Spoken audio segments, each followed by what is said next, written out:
That's around 16% के return.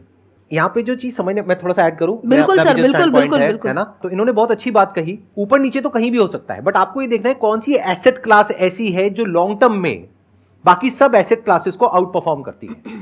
यानी जहां पर अगर आप पैसा लगाओगे तो आपके पैसा बनाने के चांसेस सबसे ज्यादा हैं।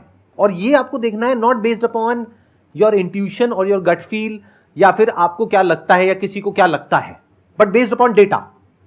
पिछले 10 साल का डेटा देखो, 20 साल का देखो, 30 साल का देखो, 40 साल का देखो, तो वो डेटा अपने आप बोलेगा आपको कि कौन सी एसेट क्लास ऐसी है जो आउट परफॉर्म करती है बाकी सारी एसेट क्लासेस को। आपने एफडी की बात करी थी, एफडी में अगर आपने 20 साल पहले इन्वेस्ट किया होता तो एवरेज आउट कर दो, कम ज्यादा होता रहता है, तो 7-7.5% की रिटर्न आप पकड़ सकते हो, मैक्सिमम 8% की पकड़ लोगे। यहां कितनी आई? 16% की।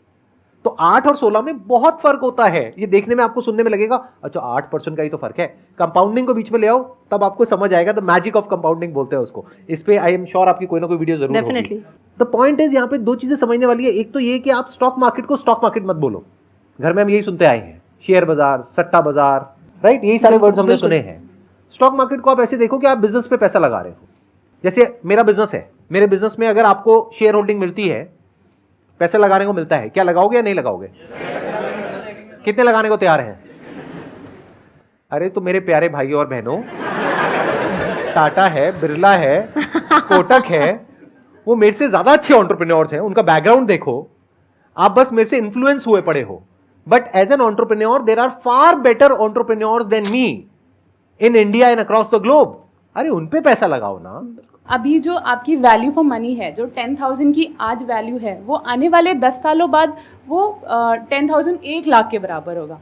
उसको कैसे आप आइडेंटिफाई करो कि मुझे इतना इन्वेस्ट करना चाहिए, तो फिर आगे जाके मुझे इतनी अमाउंट मिलनी चाहिए। वो ऑब्वियसली आप एक्सेल शीट्स के थ्रू कर सकते हो सारी चीज़ें, यूट्यूब पे आपको बहुत सारी चीज़ें मिलेंगी, लेकिन आप उसको बिलीव कैसे करो? आप अपनी कैलकुलेशंस ठीक नहीं कर रहे हो, आप पहले तो कैलकुलेशंस ठीक करिए। ऐसे बहुत सारे आपको कैलकुलेटर्स मिल जाएंगे ऑनलाइन, गूगल पे आप जा करके सर्च करिए। तो इन्फ्लेशन अगर है 6-7% की, तो आज अगर आपका 1 लाख रुपए है, उसकी वैल्यू 20 साल बाद के 3 लाख के बराबर होगी। आई थिंक 3 टाइम्स के आसपास जाएगा, हो सकता है 3 टाइम्स के आसपास जाएगा। तो अगर आप 3 गुना के ऊपर रिटर्न जनरेट कर पा रहे हो तो आप पॉजिटिव में हो, इन्फ्लेशन को आप बीट कर पा रहे हो। तो अगर आपने एफडी में कराया तो 3 लाख के आसपास ही आपने बनाया, तो ना आपने पैसा कमाया ना गंवाया, सेम है, सेम ही रहा ना।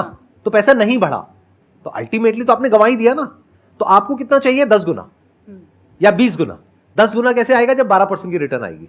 सब जो मैथमेटिकली चैलेंज यहाँ पे जो बैठे हैं ना सर, उनके चेहरे पे मुझे ऐसे वो मेरा शुरू से ही मैथ्स में बहुत इंटरेस्ट रहा है। मेरे दिमाग में ना नंबर्स घूमते रहते हैं और मैं बड़ी तेजी से कैलकुलेशंस कर लेता हूँ। मतलब आप मेरे को कोई भी वो दोगे ना, कोई इक्वेशन या कुछ भी, तो मेरे को पैशन है, I am passionate about numbers.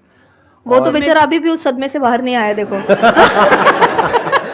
कोई उबासी तो नहीं ले रहा ना? नहीं, आप ये सब जो मैं कह रहा हूं ना, आप जा करके किसी भी कैलकुलेटर पे वेरीफाई कर सकते हो कि जो मैं कह रहा हूं वो सिर्फ थ्योरेटिकल बातें हैं या प्रैक्टिकली वो वेरीफाई हो पा रहा है। मोटा मोटा आपको अपने पैसे को 20 साल में 3 गुना से ज्यादा बढ़ाना है। इन अदर वर्ड्स, कि जो पैसा आपको शॉर्ट टर्म में चाहिए, अगले 1 साल में, 2 साल में, 5 साल में, 10 साल में, उसको मत घुसाओ स्टॉक मार्केट में। उसको आप अलग से कहीं पे रख सकते हो, एफडी में, यहाँ पे, वहां पे। शॉर्ट टर्म बहुत सारे एसेट्स हैं, वो आप इनके चैनल पे जाकर के सीख सकते हैं।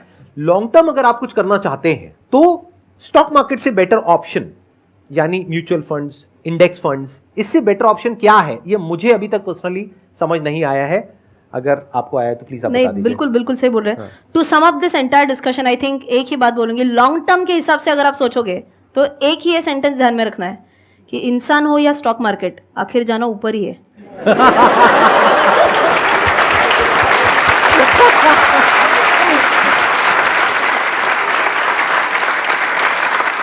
मतलब जो मैंने इतना लंबा प्रवचन दिया उसका सार एक लाइन के अंदर अंदर, क्या कमाल सार दिया आपने, बहुत बढ़िया।